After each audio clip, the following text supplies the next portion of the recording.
But it was important for me to speak out and to step out as an elder, not a disposable elder, but an elder that's alive and well. And what I've noticed about people my age is that people take more time, they speak more slowly, they don't expect anything. And there's a huge group of us that are being ignored, that are just not present for anyone else. And so I wanted this to be a loving kind of expression to speak to that, to say something about that. When you read it, that there's articles about the relationship between older people, younger and older people, all kinds of relationships. But what it does is it shows great respect for all of them.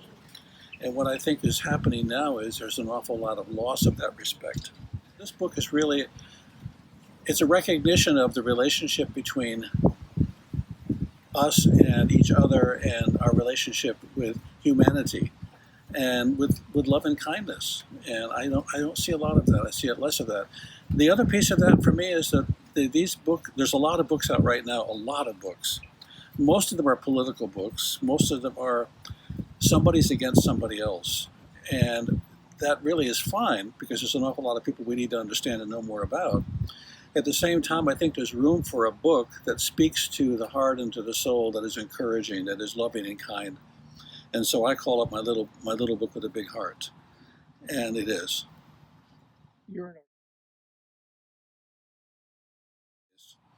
Spirituality is an inquiry into the nature of our being. It's really it's an inquiry into the science of the invisible.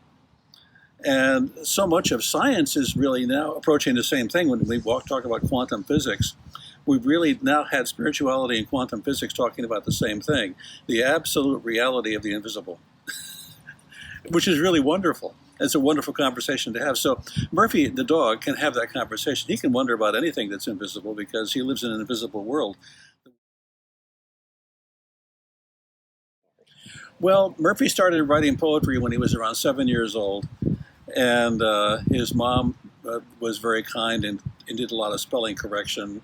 To this day, Murphy has not learned how to spell, but he has a lot of help with it. And because poetry was something that moved him, actually, I think what happened for Murphy, when he was 7 years old, was that he discovered that poetry was music slowed down.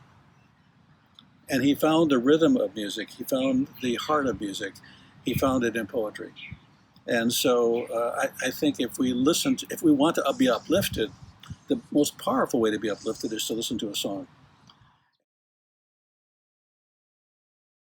And so some of what I think talent is the confidence to wait patiently for what you have no control over.